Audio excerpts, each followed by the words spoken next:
Okay, Like so a this little is... rash, but that's okay. There's no plan to this, so just go with the flow.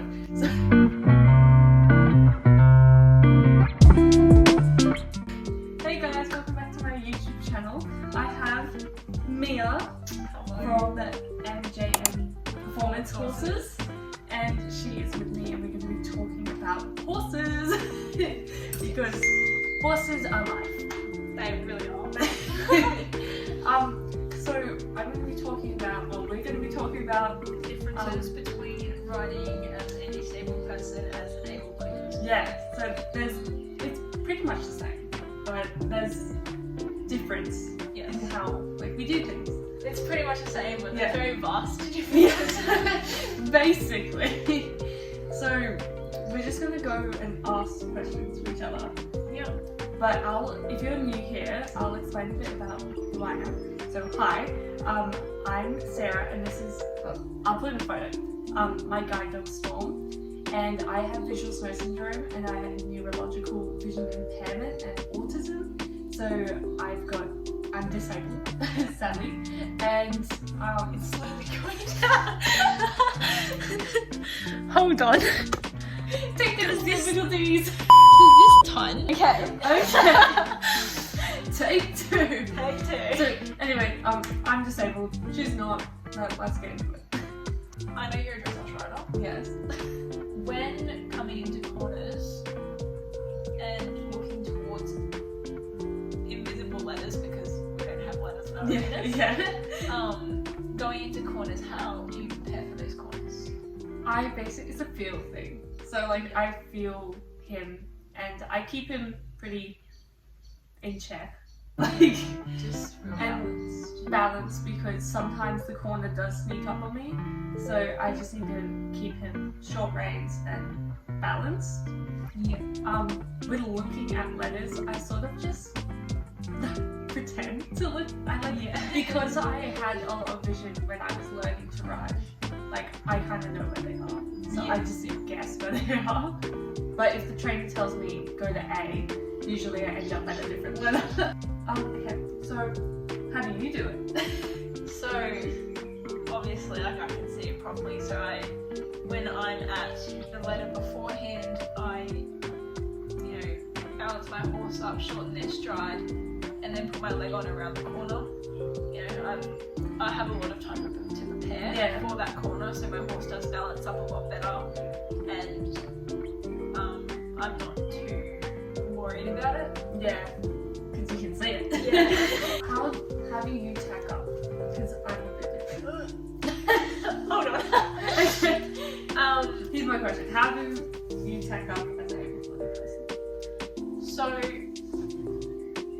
to me, it's relatively simple.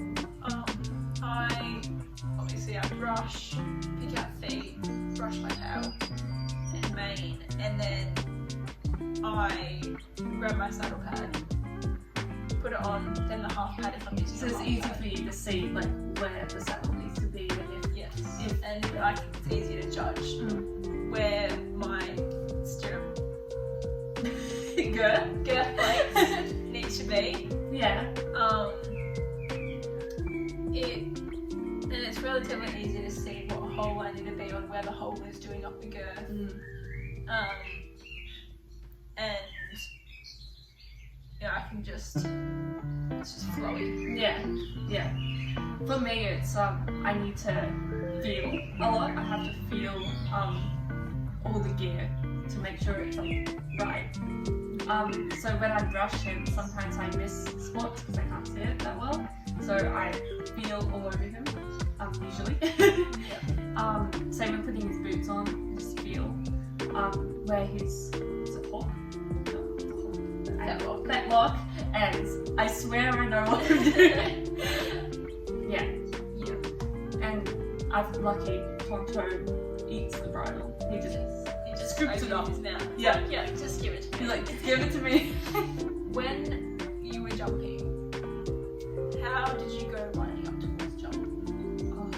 So when I was doing jumping, I had a lot more usable vision, where I would just look at the jump. But when it started to get a little bit weird, I would find myself drifting like away from the jump, not like going straight at it, and I never really figured out how to do it. But there are blind show jumpers, so I just don't know how. Yes, that's actually really, I didn't actually know that was blind show jumping. That's kind of cool. Yeah. I would not have that much confidence. Yeah. But with the jumping, like once we got to the jump safely, like it was just feeling the horse take off and you just feel. That's how I would do it. But I'm not game to jump now because of my vision, but I'm sure one day I will be up for it.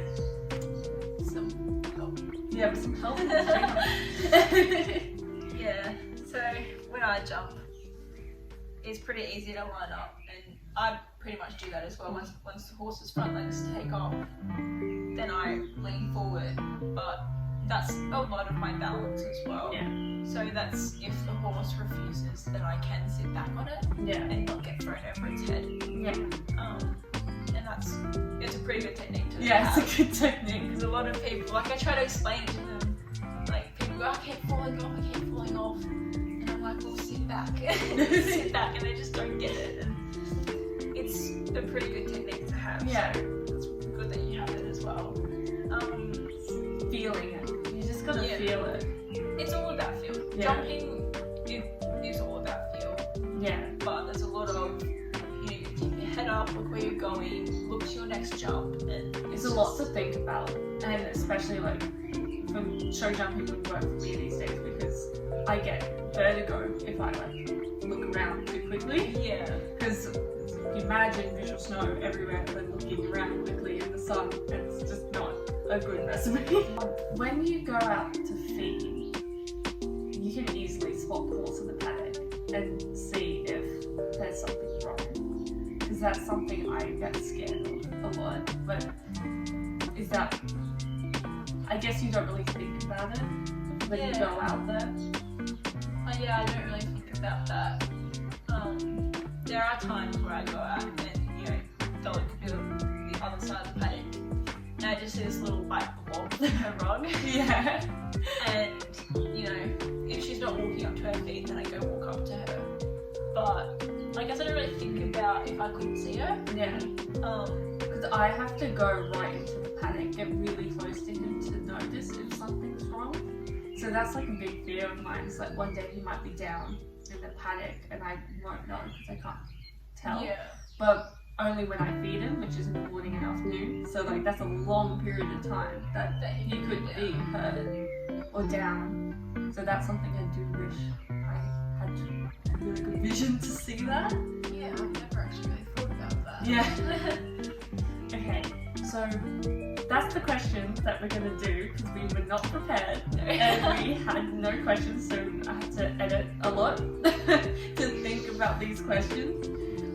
But I guess, what is your advice to a beginner who's starting out? Stick with it. A lot of people get on a horse and they're like, oh yes, I'm riding a horse. And as soon as the slightest hard thing happens, they're like, no, I'm not doing it again. So my biggest advice is no matter what happens, stick with it and get back on. My first horse was a bronco. No, he wasn't. He was old, and that's adorable though. He was adorable. I'll insert a photo. He was. His name's PJ. Yeah, PJ. He was a good first horse because he taught me how to sit a buck, and that's really helped me through my whole riding career. I personally do not recommend getting bucking horses for a first horse. Yeah, I think that's pretty good advice. Don't get a thoroughbred as your first horse. For your first horse. Both of us had thoroughbreds off the trackers as our first horse. Yeah, PJ was 18, but and Lightning was 14 when I got him. Yeah. I don't regret 1 minute of buying PJ. Same. He was honestly my rock. I did almost give up a few times when he was bucking me off, and I was like, no, I can't do this, I can't do this, I can't ride, I'm not good enough. I had a lot of people telling me that I wasn't good enough and that I should just sell him. But that's why I said people just stick with it, because I stuck with him and he ended up taking me to my first competition. Yeah. I didn't mean to spread on him for the first time. He was just... To do cross country. Yeah, the ultimate. Yeah. Yeah. Sadly, PJ's no longer with us. So he passed away around 6 months ago. But his time here was treasured. Yes. He was a great horse. I definitely would not be where I am right now if I did not have him. I think you finding the right horse as your first horse is really important. Yes, don't be like me and just think, oh, he's the first horse I've seen, so he must be good. Yeah, because I know that like a lot of younger kids are like see these equestrian influencers and they've got these off the track thoroughbreds and they think, yes, I can do yeah, that. these warbloods, and they make it look easy, and it's not. Talking from experience, because I was that kid. I was like, I saw them and I was like, I want one like that. I want a 17-hand off the track thoroughbred, and it probably wasn't. That probably would have killed you. Yeah. I did try a 4-year-old 18 hands off the tracker, and I loved him, but I didn't get him, obviously.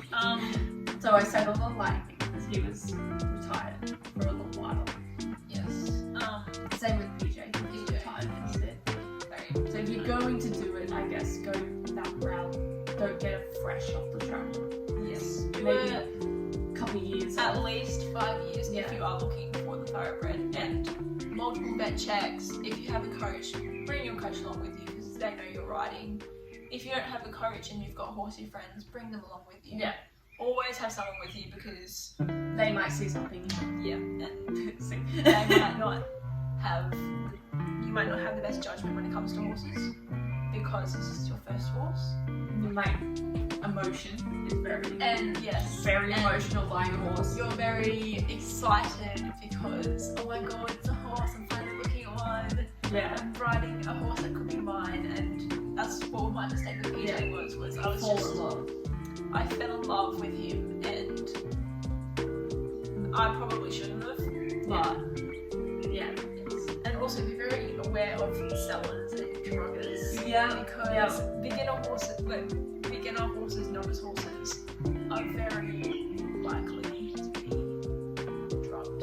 And I'm not trying to put anyone off, but I did try a thoroughbred, which I fell in love with and I still love to this day. But I didn't get because it came out that he was drugged. Yeah. You gotta be careful with that and always get a vet check. Yes. It's really important, especially for like a younger horse that you're going to want to take through the ranks, because you could end up with a horse that's got something seriously wrong and you've got no idea. That sucks. Yes. What's your advice to young equestrians who are just a little bit different to all of us? Probably people are going to tell you that you can't, and you just gotta ignore them, because the amount of people that say, oh, you can't do that because of your disability, it puts you off. Like, when everyone's telling you that, you just sort of don't want to do it. But I think I would say stick with it, and especially with finding a first horse, you should really invest in a school master, sort of like calm, older horse, because it's not fair for you or the horse if you guys have disagreements. Because you need to find a horse, like a power horse, that's going to like be perfect. They're very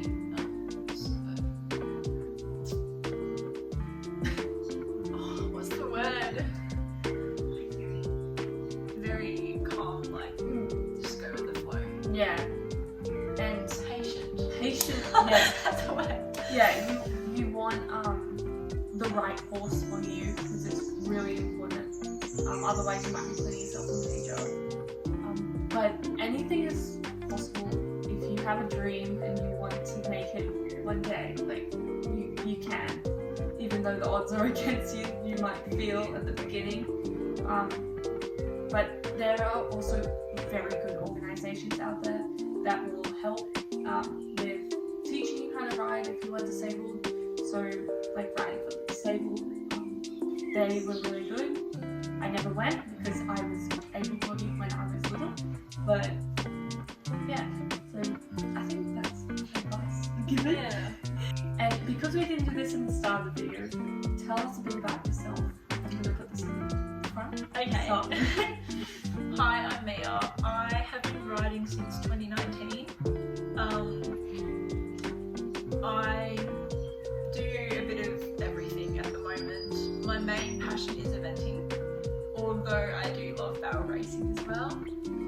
I have two main competition horses at the moment, Dolly and Buddy. Buddy is a off-the-track thoroughbred and Dolly is a all-black Irish thoroughbred. bit of a mix. She's a bit of a psycho as well. Yeah, she's a bit chestnut mare. Yes, you're a normal average chestnut mare. Yeah. I don't really compete high enough to be what I think is an influencer, but I compete around Victorian Pony Club Grade 4 eventing, which is around 60 to 75 centimetres. But I am training around 80 to a metre in show jumping. I have another horse and he's on lease, Apollo. He's an absolute legend. He is amazing. He's an absolute I can root for him. I have ridden him at my lowest when I was really, really scared, and he looked after me. Photo. He's on lease now with a lady and who doesn't have much confidence, and seeing them thrive together absolutely just makes me so happy. It's really rewarding.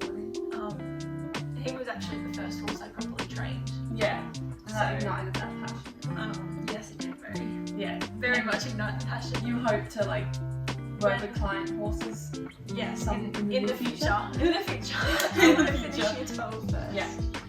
When we first bought Apollo, he didn't know how to jump. He was spooking at trot holes, and I worked with him, and eventually we went over a metre, and I took him to his first jumping competition.